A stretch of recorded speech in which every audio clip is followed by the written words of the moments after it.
There we go. So let me start with a land acknowledgement. I'm speaking from the land of the Esselen tribe, Esselen meaning the rock, also known as Big Sur. And looking out my window right now, this is exactly what I see. So I'm honored to be living and helping tend Esselen land. So my interest in oak mortality and tree mortality in general began back in the late 70s when I traveled to Alaska. I worked as a logger, hired by a couple logging companies over 2 summers. I worked as a choker setter and chaser.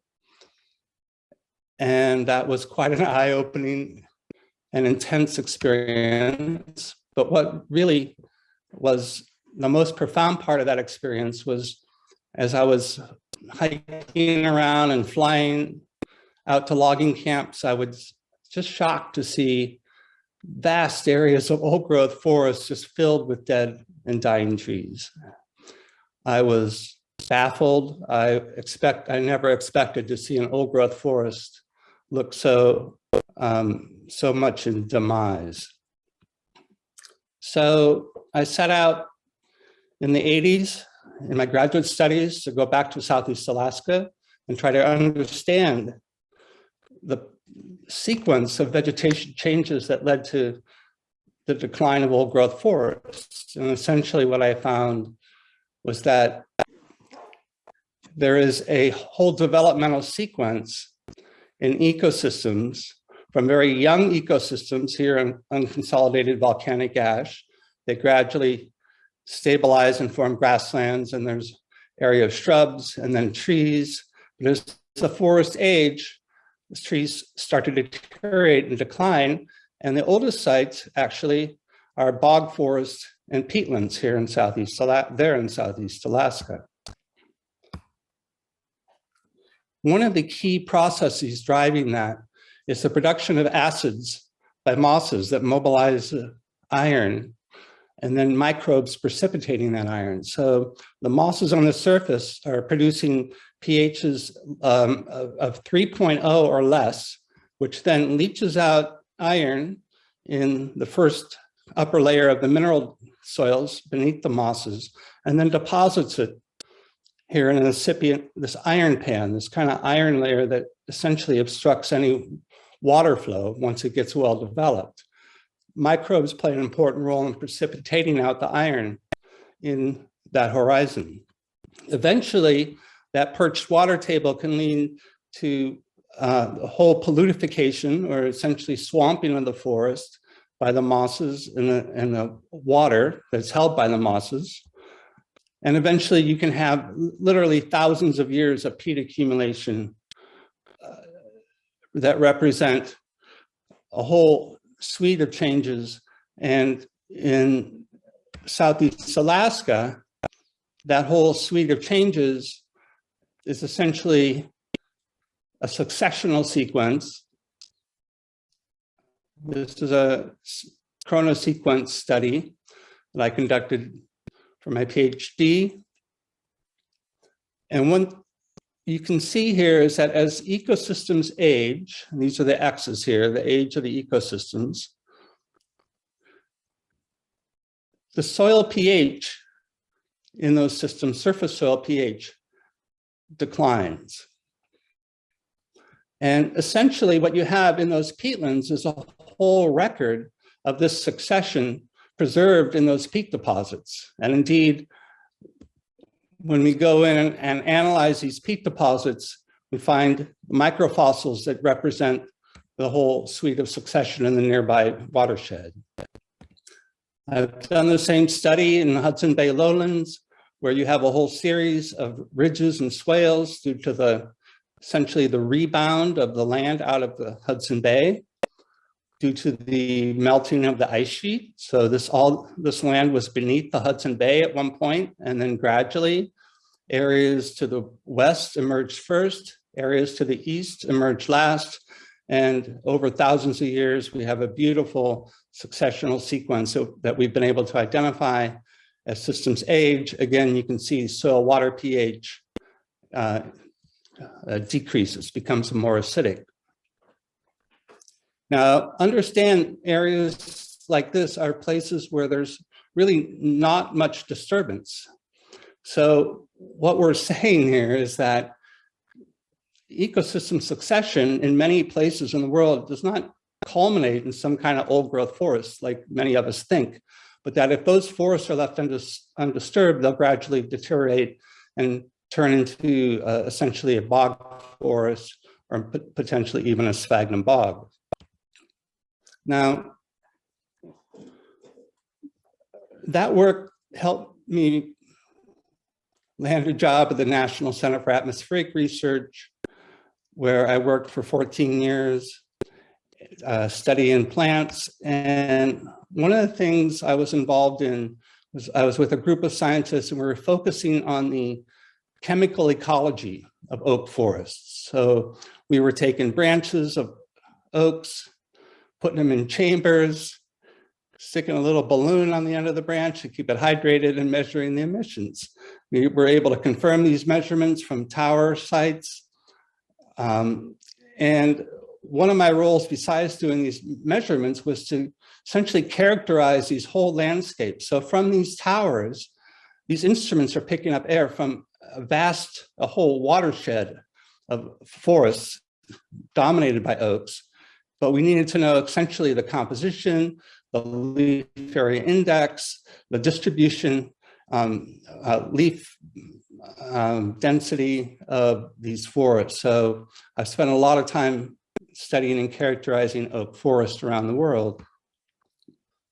In the early 2000s, I started getting calls from my colleagues, friends in California saying, hey, we've got this problem. Our oak trees are dying and we just don't know what's going on. You know, you've been studying oaks. Do you have any idea what's going on? And I said, yeah, actually, I think I know what could be involved. So I moved to Big Sur.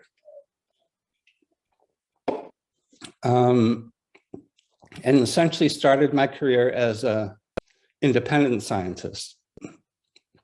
And in Big Sur, what's amazing about this landscape, excuse me, is that this whole landscape is a culturally modified landscape. You have grasslands, you have coastal chaparral, you have oak forests, you have bay forests, you have ancient redwoods, all juxtaposed next to each other in patterns that just make no sense based on what we know about fire regimes and you know, the way fire would have to burn in order to construct this landscape without it being clearly intentional. I mean, we have 300-year-old oaks next to 1,000-year-old redwoods next to open grasslands that are very youthful. So very fascinating landscape. And of course, the fire ecology is what's dominating the landscape in Big Sur now.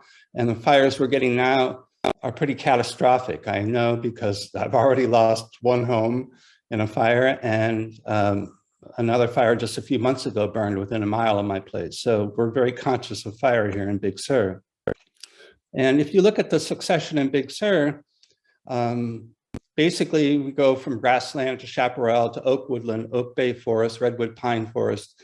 And at some point in that succession, fires will burn and set the successional sequence back at some amount, depending on the intensity and frequency of the fire. But fires will eventually burn, and you'll never get peatland formation, at least in this environment. So Native people understood everything I just told you. They understood how ecosystems developed. They understood how fire affected those ecosystems. They understood both the fire frequency and the fire magnitude, and the fire timing was critical for achieving various outcomes of chaparral management, oak, woodland management, bay management. They were pollarding the trees, as you can see in the foreground in this photo on the right. This tree has been clearly culturally modified, intended to create broad spreading canopies that facilitated acorn production. So essentially, I'm looking at California, pretty much the entire state and beyond, as largely culturally modified landscapes. What we know, what the native people understood, was that ground fires are healthy for forests. Fires stay on the ground, they don't burn off the canopy, reduces the understory competition, thins out the forest, alkalinizes the soils, and the trees come back quite healthy. On the other hand, canopy fires are catastrophic. So it's not all fire is bad. Some fires are good, but if we can keep them on the ground. But if they go into the canopy, we've lost a lot. Here's an example of just an area, I think it's a Calder fire up from Northern California from last summer. And the fire did a beautiful experiment for us. There's 3 areas that have been treated. One on the left where they only thinned, area in the middle where they thinned and did prescribed fires, and the area on the right where no treatment was done at all. And you can see the results yourself. Very profound example of the importance of thinning and using prescribed fire. Even thinning, we probably saved a bunch of trees here, but clearly thinning and prescribed fire is the best way to manage a forest in lieu of the current fire dangers. So let's look at the consequences of fire suppression in California. Let's, first of all, we have acidification and loss of alkaline-rich minerals in the soils, and that's well documented. We are also seeing a buildup of mosses and lichens, both on the ground and on the trees. We're seeing overcompetition in forests and a buildup of fuels. We're seeing widespread forest decline, increase in pathogens and insect pests, including ticks, increased susceptibility to drought and canopy fires, air quality extremes. There's a shift from perennial to ephemeral streams due to the buildup of all these trees that are sucking water out of the ground and putting it back in the atmosphere and keeping it out of the water table. We're noticing streams starting to dry out due to fire suppression. And then we're also seeing a decline in the native flora, wildlife, and pollinators. So let's look at a few of these. Mosses produce acids, and that's well documented. Mosses grow on rocks, produce acids, and break down rock into soil. So when mosses are growing on the trunk of a tree, they're having a significant effect on the bark. Now, understand that this buildup, this heavy buildup of mosses in a regular fire regime would never happen, not in California. And this is in California. This is actually in Muir Woods. There's so much moss on this maple tree, you could hardly even tell it's a maple tree by looking at it. So this is not natural. I know it's beautiful, but understand this heavy buildup of mosses is not typical in California forests. I studied the effect of mosses on the soils in Southeast Alaska and found that near surface soil water is significantly more acidic under sites with high moss cover versus low moss cover.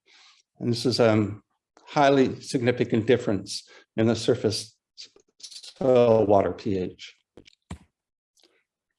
I've also shown where I've done cores, collecting tree roots underneath moss sites and non-moss sites, we find that there's a significantly less live fine roots in the moss sites compared to the non-moss sites, and significantly more dead fine roots in the moss sites versus the non-moss sites. There's been other studies along these lines. Without getting into the details of this graph, basically, this is a ratio of moss sites versus non-moss sites. The open boxes are live roots. If mosses had no effect on root mass, then this ratio should be about 1. But in all cases, the moss sites are showing a less of a live root mass where they're growing compared to the non-moss sites. Vice versa, the dead roots where we have that data are significantly more under the moss sites. There's other data. I don't love this graph, but it's the only thing I've got to really capture the point. Where there's low moss cover, the standardized radial growth of the trees nearby is nearly twice that of trees where there's a high moss cover. So in other words, the radial, there's an effect on the tree growth, as can be seen by the tree ring increments. Where there's high moss cover, the increments are very small. And of course, you can just do the experiment, which I've done, which has just take some trees, in this case, red spruce trees, grow them in an environmental control chamber, have mosses growing on some of them, others with no mosses. And you can see clearly the result, mosses are having a significant effect on the health of the trees. So lichens also produce acids. And I want people to take a serious look at this meme that lichens are harmless to trees. I have never seen a tree with this much lichen cover that looked happy. They've all look dead and die. In fact, many of them do die soon after this. You need to take a look at the fact that there are many studies, and this is just some of them, showing the damaging effect of lichens on trees, many of these specifically on oak trees. Lichens produce acids, listenic acid, various kinds of avernic acids, which are damaging the epithelial layers of the branches where they're growing. Overcompetition is a big source of the problems that we're seeing with catastrophic fires and tree health. Fire suppression makes forests more dense and less tolerant of drought, pests, and wildfires. Just a quote from a paper that came out just this last year, couple years ago, sorry. Here's a photo of a giant sequoia took a year or two ago. And in this picture, if you had taken this picture or been at the site, say 200 years ago or less, maybe just 150 years ago, only one tree in this picture would have been visible at that time. Every single tree around is a recent arrival in this area, and all these trees are affecting the resources available to the ancient sequoia. Not only that,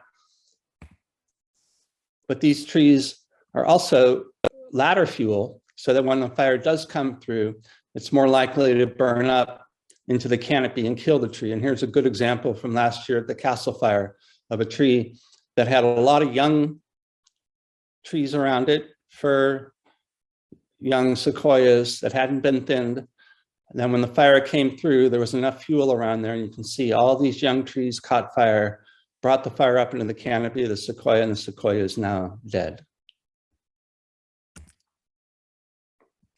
We also know that fire has a significant effect on the diseases and pests we find in the forests. A study by Max Moritz of UC Berkeley and Dennis Odian from UC Santa Barbara a number of years ago found that sudden oak death infections were extremely rare within the perimeter of any area burned since 1950. So there's a clear relationship between sudden oak death and the lack of fire. where I spent a lot of time in Colorado. This is a hillside that is showing very differential patterns of forest decline. And essentially what we're seeing is all the green, healthy areas of forest are places that have burned in the last 50 years. And all the areas with intense forest decline have not burned for 100 years or more.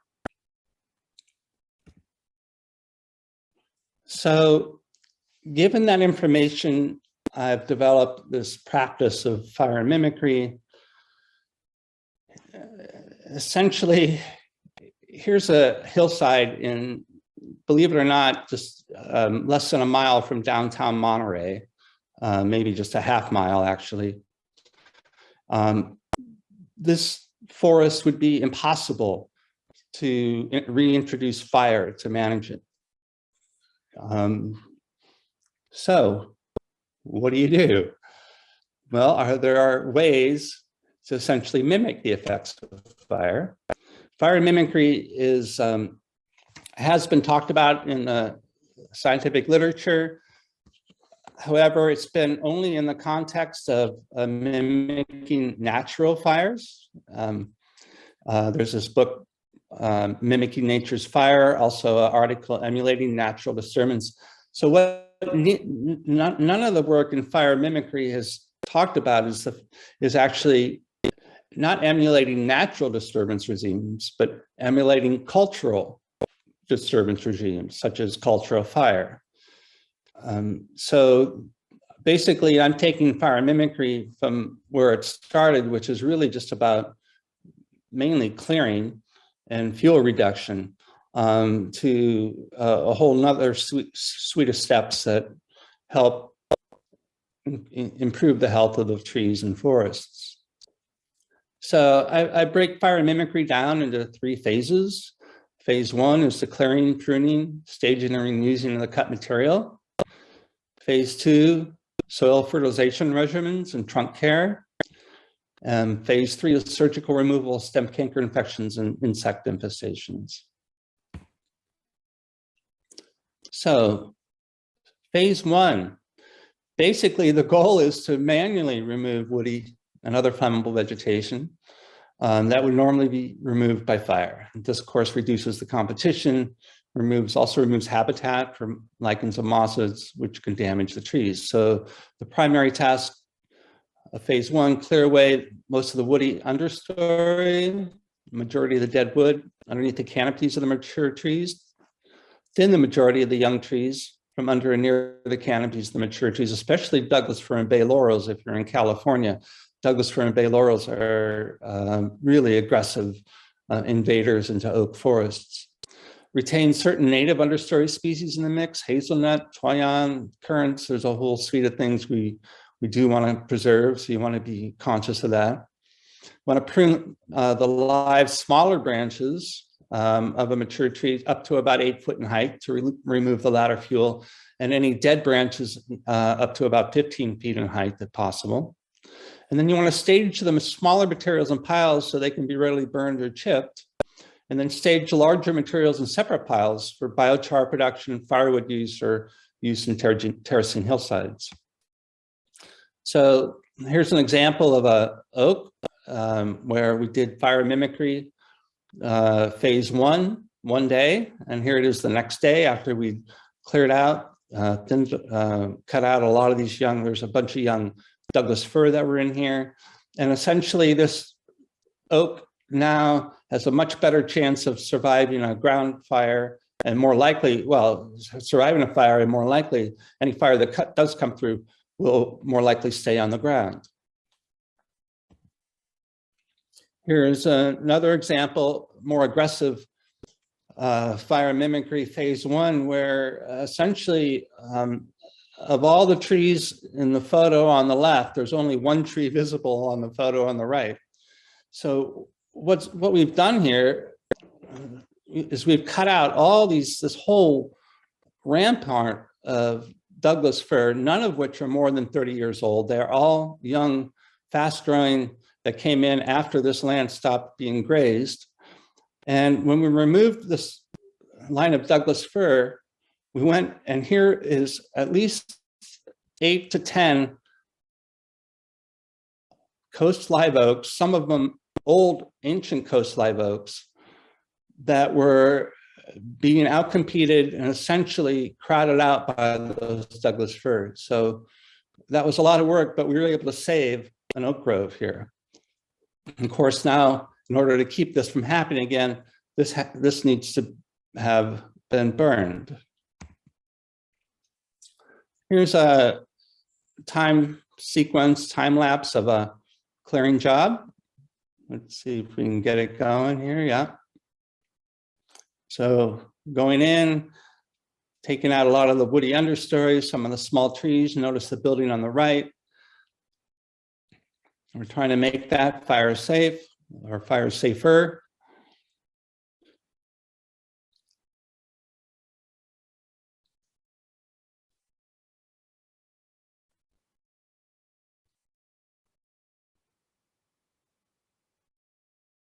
There we go. So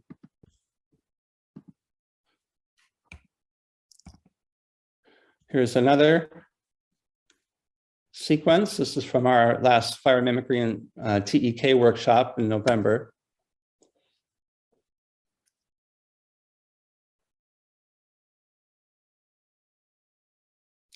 So we're using a pole saw to prune up any dead branches or any lower live branches that could be ladder fuel. Removing all the material, all this material ended up getting burned, and a lot of it turned into biochar. Some of it we used as firewood. And then somebody hit the camera and it fell over. Here's an example of an ancient coast live oak, I don't know, 400- or 500-year-old oak. This is what it looked like the day I arrived to work on it. I couldn't even really see the oak, barely see it through this line of Douglas fir. And the next day, we cleared out the Douglas fir, done some treatments. And this is what that oak looked like after 5 years. And there's another view of the same oak after 5 years. This oak, not only did we do course phase 1, we did the whole suite of fire mimicry, soil fertilization, and trunk treatments. You can use the materials for firewood production. In fact, this wood from this photo here from my friend Theo is wood that came from a forest, a madrone forest on his property that burned, and canopy fire that killed most of the trees. So I'm buying firewood from him to keep him in business and burning that, which is my only source of heat. There's another friend of mine, Colin, rocking the firewood. You can also use some of the larger rounds for terrace construction. We've been doing that, help stabilize steeper hillsides. And of course, staging the materials for burning in wet environments, especially in the winter when it, can be wet almost any time of the winter. We need to cover the piles so they don't get too wet, so that when we burn them, it keeps the smoke down and the flames hotter, so you get better combustion.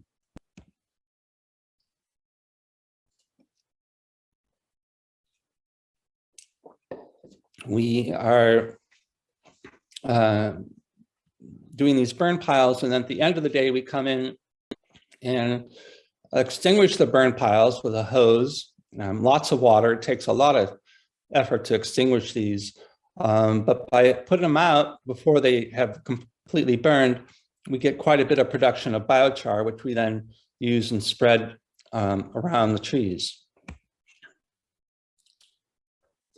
Here's a time lapse of a fire. Brush pile burning. So scratch a bit of a fire break in there, get some fine stuff to get the fire started. Now, notice what we do though is once we get some coals, we start loading it up with heavier, larger fuels to really get a hot fire going before we put any more fine stuff on. So we're getting, there we go. We've got a nice hot fire, a little more large stuff, get it really hot, lots of coals. Okay. Now we put the fine stuff in, and you can see we don't get very much smoke production. Fine stuff gets consumed very nicely.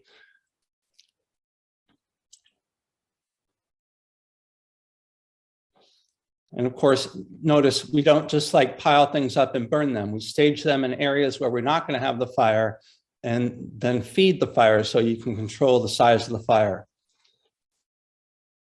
And notice we have a hose there.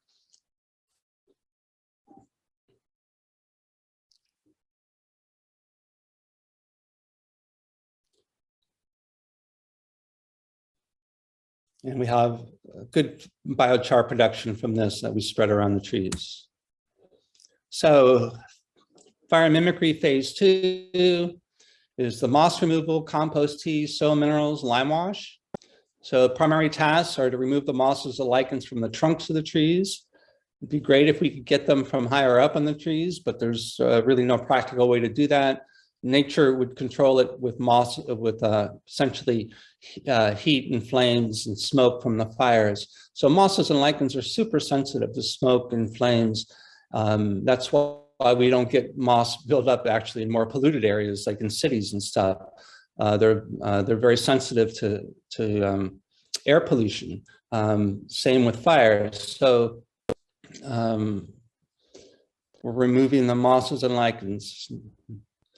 We're applying compost tea to the soils beneath the canopies of the trees, applying calcium-rich minerals to the soils beneath the canopies of the trees. We're applying a lime wash to the trunks of the trees to about 5 or 6 feet in height. And where possible, we're watering in the minerals. So yeah, we can get a pretty heavy buildup of mosses and lichens. And again, I remind you, mosses break down rock to form soil. So imagine what they're doing to the bark of the trees. And also mosses are great places for pathogenic spores to land, nice moist substrate that can get into the tree. And I suspect is weakening the tree's defenses against both insect attack and disease and infection. So we're going in with wire brushes and removing the mosses at the base of the trees. The base of the trees are really the most critical part. So we're focusing our work there. We're also thatching the mosses from lawns. One of the things a lot of people don't understand is that overwatering of lawns, which I've seen time and time again, can lead to a really thick buildup of mosses in the grasses around these trees. And so we need to get in and actually thatch up the mosses and remove them, and then put minerals down to try to keep them from coming back. We're applying a lime wash to the trunks of the trees. We can either spray it on or paint it on with a brush. The lime wash is basically a mixture of hydrated lime, volcanic ash, organic milk, and sea salt and water. We're applying the compost tea with a manual spray underneath the canopy of the tree.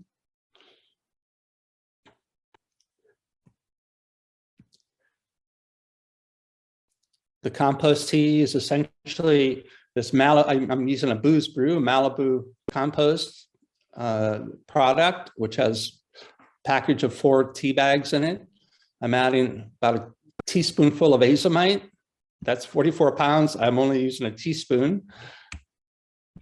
I'm mixing it in and putting a fish tank bubbler in and bubbling it for several days. And got yourself a pretty good compost tea brew.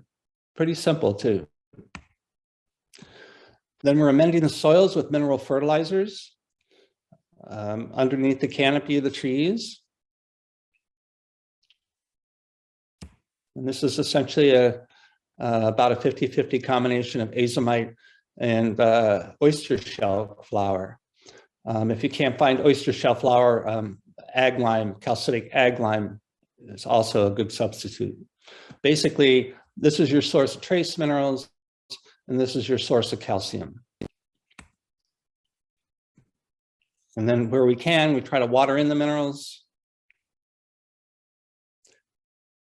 Not a heavy watering, just get them started. The rains will eventually do the rest. The minerals don't degrade. They're 50 million years old. They'll be just fine and active when the rains come. Here's another time lapse of a full fire mimicry protocol. So this is a black oak, I believe. Yeah, a black oak in Big Sur, where we're doing clearing.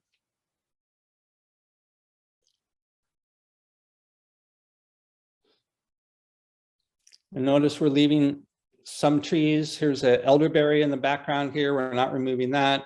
There's some Pride Madeira we're also going to leave. Now we're putting compost tea, applying the lime wash, applying the minerals. We got the moss off already. Yeah, that all went quick. That was a full treatment. And that tree is doing better. Finally, we have phase 3, which are the surgical procedures. And these I'm really excited about. When I first started this this work, it was just, no one taught me how to do a surgery. I just kind of figured it out and thought, let's experiment. Maybe this can work. And sure enough, it has been working in many cases. So the idea of the surgery is to surgically remove with an Axum multi-tool all the infected or infested tissue, cauterize the wound with a blowtorch, and then apply lime-rich poultice to the wound. Here's an example of a bleeding stem canker prior to surgery. And here it is after the canker has been completely removed. And that's all healthy living tissue that you see there. All the infected tissue is gone. We cauterized it and applied a poultice. It's mostly healed up. Here's that tree 4 years later. It's thriving. Here's a recent surgery I did, just to let you know how it can get kind of intense. This is what the infection looked like, the stem canker, right before I started the surgery. Word of advice, the cankers are always bigger once you start cutting them out than they appear to be at the surface. So sure enough, I got into there, and that's only a partial removal of the infected tissue. Here's the complete removal of infected tissue. Quite the wound. We cauterized it, applied a poultice, and I'll be coming back year after year to check on this and see how it heals. Here's an example of a stem canker infection in an oak that I did surgery on. Here it was 1 year after the surgery. Here it is 2 years after the surgery. Here it is 3 years after the surgery. Here it is 4 years after the surgery. And here it is 5 years after the surgery, almost entirely healed shut in 5 years. So, and I believe a lot of that quick healing is due to the cauterization, the use of heat to induce rapid regrowth of the tissues. Let me just share with you now some examples of trees I've been treating. I have thousands of these pictures. I'm just showing you some recent stuff that I've pulled out. Here's a young oak tree after 5 years of treatment. Here's an old oak tree after 5 years of treatment.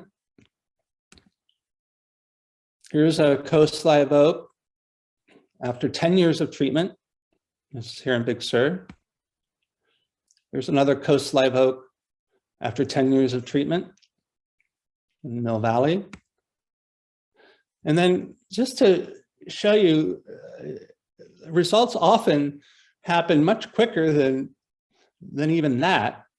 Here's just an example of 8 oaks that I treated 2 years ago, September 2020, in SoCal. And these are pictures that I took last year after just 1 year since the treatment. And some of these, I mean, pretty much all these trees are showing some improvement. And some are showing rather dramatic improvement. This tree, which is severely diseased, is somehow showing slight improvement. Here's another oak tree, just 1 year. And another oak, just after 1 year. So this is the most fun part of the job, is photo documenting the response of the trees to these treatments. You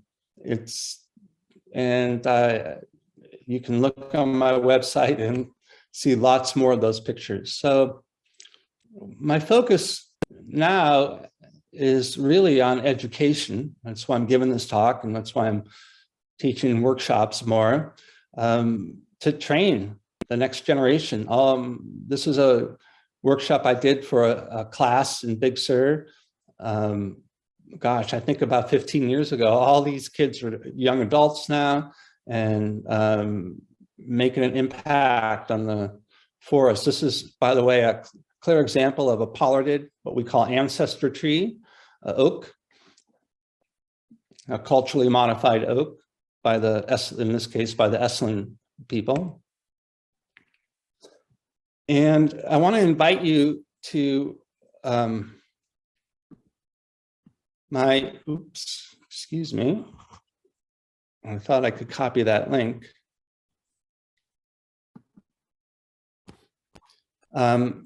To our next fire mimicry and traditional ecological knowledge workshop at Indian Canyon. We've had 2 of these workshops. These are intensive 3-day workshops. We held one in November last year. We just had another one in May, and we're having another one in November. And I know a lot of you probably want to have more information about the actual details on the recipes and the combinations of the materials and on the techniques and how to apply. I encourage you to take one of these workshops. They will answer all your questions and more about the actual details and recipes and ways to apply. A lot of people ask me for the different recipes, but the recipes alone won't work unless the application techniques are proper. So I encourage you to come and do a workshop and learn how to do this. And finally, I want to make sure that everyone is aware that this work really needs to empower Native Americans. And I've been working with Native American tribes here in California for a while. And they have been my motivation for doing this work. When I read descriptions of the early explorers that came to California, I find that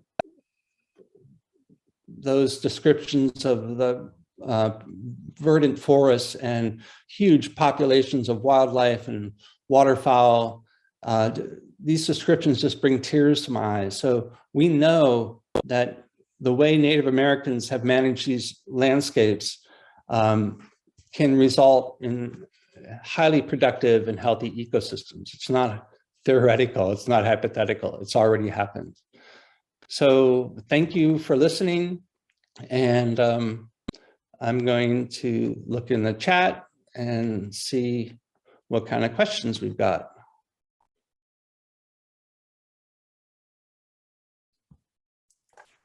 We've got a lot of good questions. People are really engaged. This has been such a great presentation. Lawrence asks, how do your protocols compare and contrast to the ISA protocols?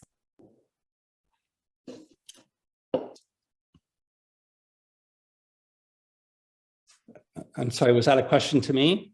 Yes. The ISA protocols? Yes. What's the ISA? Okay, I don't know either. So hopefully he'll get back to us in the chat. ISA protocols. And Denise Louis is asking, what would you say about the dense strands of unmanaged drought-stressed trees around San Francisco? And so many of those are introduced trees. So I don't have a lot of heat on non-native trees in our landscape, particularly our urban landscape. I think the main thing is that all these trees, there's no reason that they should be unhealthy in any of these landscapes if they're tended. I think the main thing is people have left areas just alone, thinking, oh, I'll let Mother Nature take its course, and finding that their trees are dying, and they can't understand. They haven't done anything. Why are their trees dying? Well, it's because you haven't done anything. Doing nothing for the health of a tree, at least in California, is not an option. Something ultimately will have to be done to keep trees alive and healthy. I'm going to stop sharing my screen now. Yeah. Sure. And Lawrence is saying, and Dennis also, that ISA is the International Society of Arboriculture. Oh, yeah. Well, they're not doing fire mimicry. So I don't know. That's they're not doing fire mimicry. Yeah. And Carrie Olson is asking, the oak trees in Soquel that you treated, what disease were they suffering from? I believe it was sudden oak death, but it was some kind of stem canker. In some cases, there are malaria disease. You can see that clearly, but in the ones I showed you, I think it was probably a Phytophthora. I'm not sure, but any kind of stem canker infection is potentially lethal. So whether it's sudden oak death or some other Phytophthora or other kind of stem canker disease, it's still the same procedure. I'd still remove it and cauterize it. So sudden oak death can be managed in a way other than just cutting down the tree? Yes, if you Ooh. catch it early.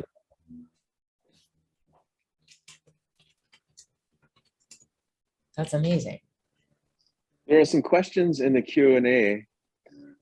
I also have, this is Robert Hall from CNPS. I also have a question about, do you have any thoughts on healthy fire managed forests for carbon sequestration versus forests that are not managed and crowded with trees and undergrowth?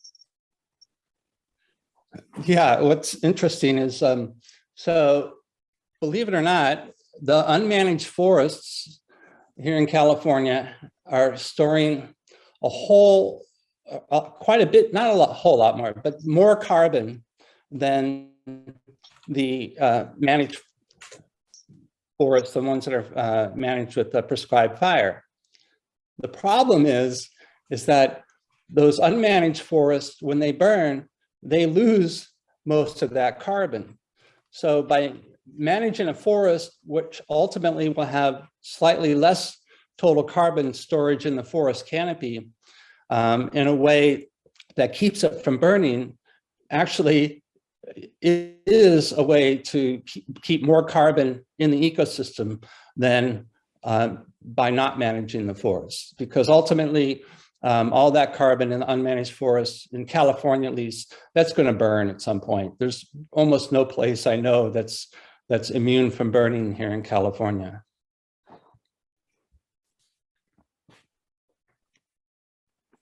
Bob, do you want to walk through the questions? Sure.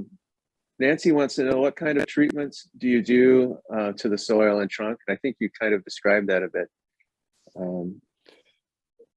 Yeah, I did. And for details, this is where I'm going to really encourage people. In fact, I need to pull up that link. I want to encourage people to really attend a workshop. That's, let me grab this link here.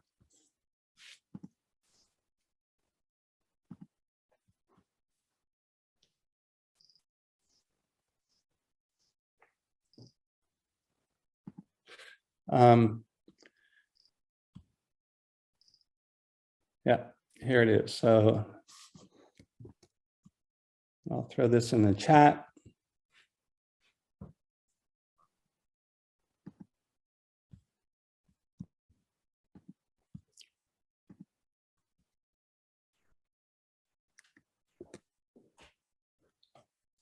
So this is the fall 2022 fire mimic TEK workshop. Great, the next class in the chat. Thank you. Oh, wait, that went to host and panelists. There we go. So that actually needs to be sent to everyone. Mm-hmm. Yeah, it looks like it's in there now. Mm-hmm. Okay, Dennis wants to know, doesn't removing moss and lichens from the trunk of trees risk damaging the bark?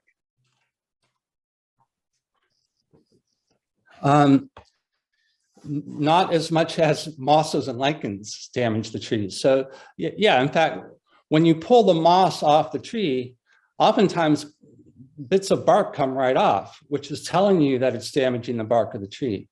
But I haven't found any issues with removing the mosses that created conditions where the trees were compromised. So no, I haven't found any problems with that. Thank you. Dennis also wants to know, would the application of compost be a better alternative to compost tea since it would last longer and add more organic matter to the soil? Yeah, I used to do just straight compost, but it was a lot of work to haul it in, and also it really wasn't suitable in a lot of situations, especially in like kind of landscaped areas, garden areas.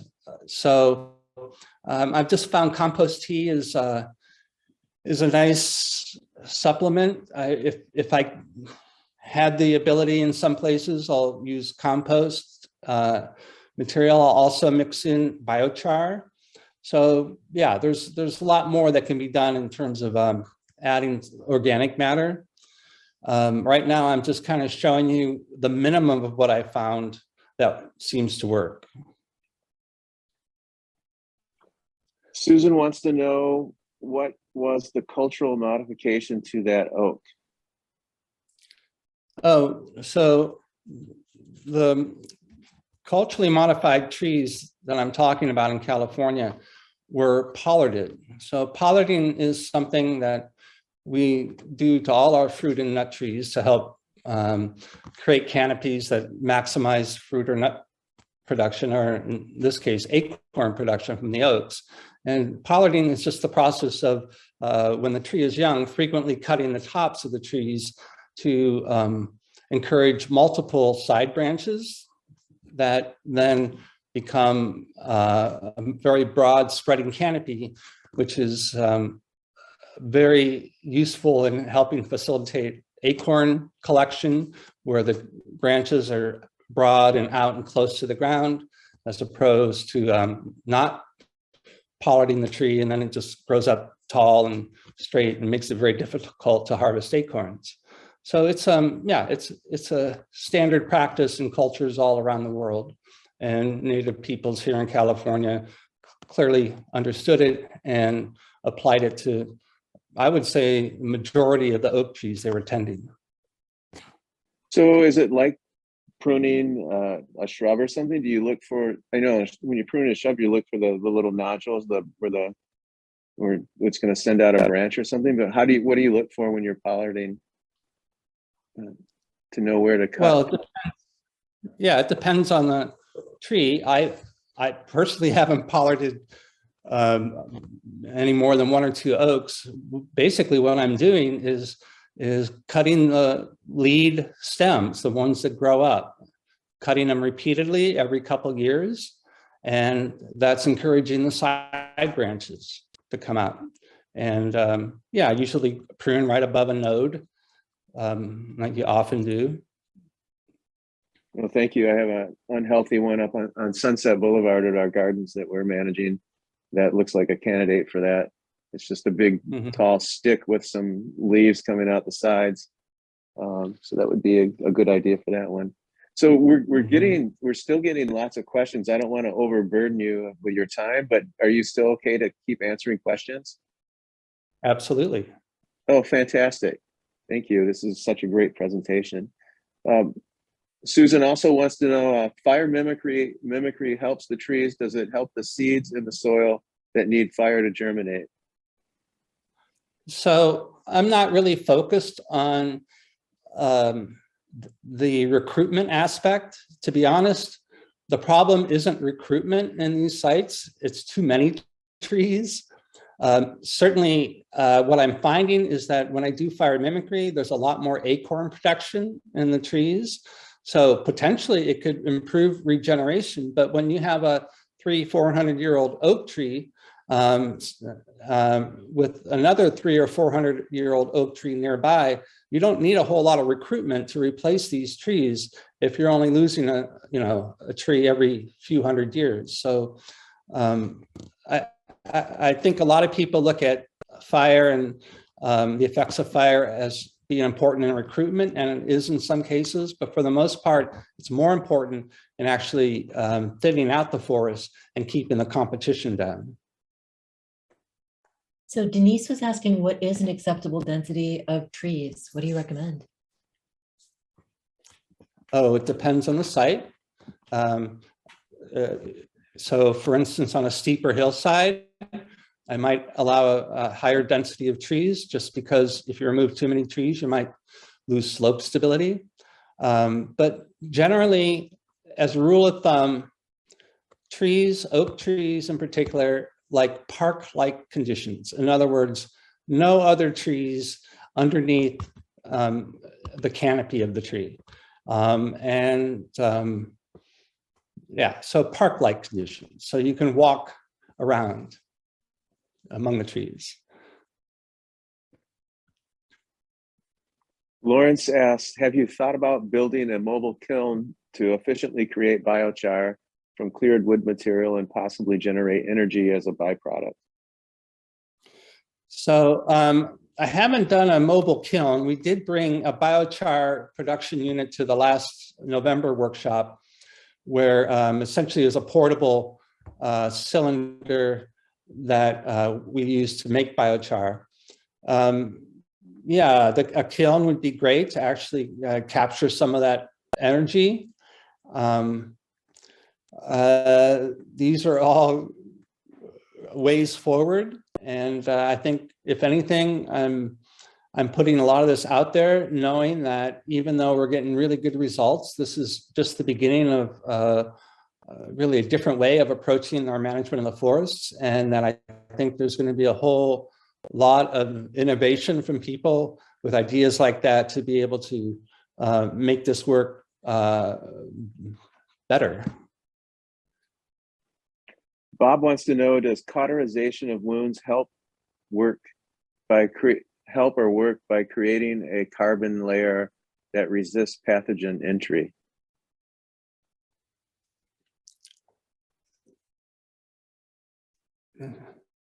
Okay, can you read that again? I didn't catch all that. Yeah, it seems that he wants to know if the cauterization of the wounds helps by creating a carbon layer that resists pathogen entry. Yeah. So yes, that's one. So when you have like a charcoal surface, that's a very good surface for preventing further infection of disease or pathogens. So no question that cauterized surface does that, but also the heat from the cauterization stimulates the regrowth of the bark material and the cambium, creating that fast wound healing. So I think the heat is also key in the quickness of the healing.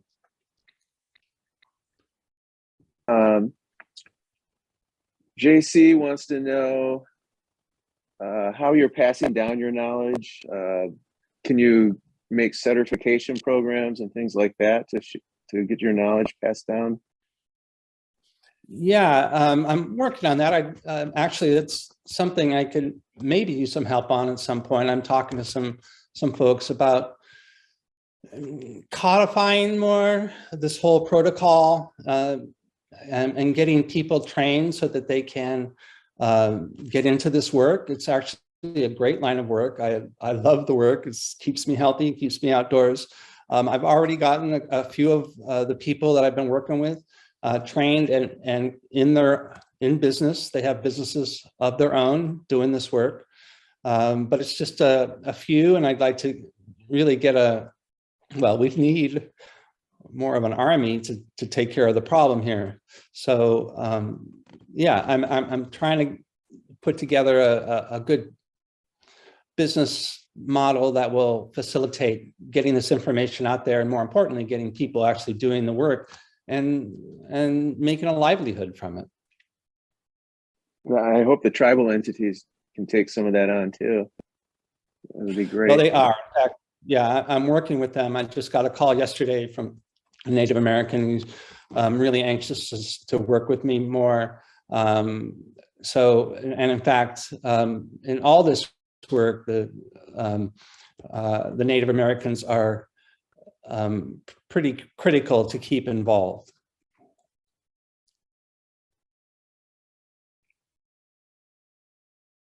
Can you prevent sudden oak death in tan oak trees? Tan oaks they're a tough one. The jury's still out. I've gotten tan oaks to improve their health. You can see it in their canopy. The canopies have improved, but I have yet to take an infected tan oak, do surgery, and have that tan oak essentially cured of sudden oak death. So I would say with tan oaks, that's a tough one. I haven't had any luck with it yet, but I can improve their health, even though they still often will have some lingering disease. Do they resprout if they're coppiced? Tan oaks? Yep. Yes. Yeah. Bob wants to know, does the lime poultice facilitate harmless microbes that might prevent harmful infections?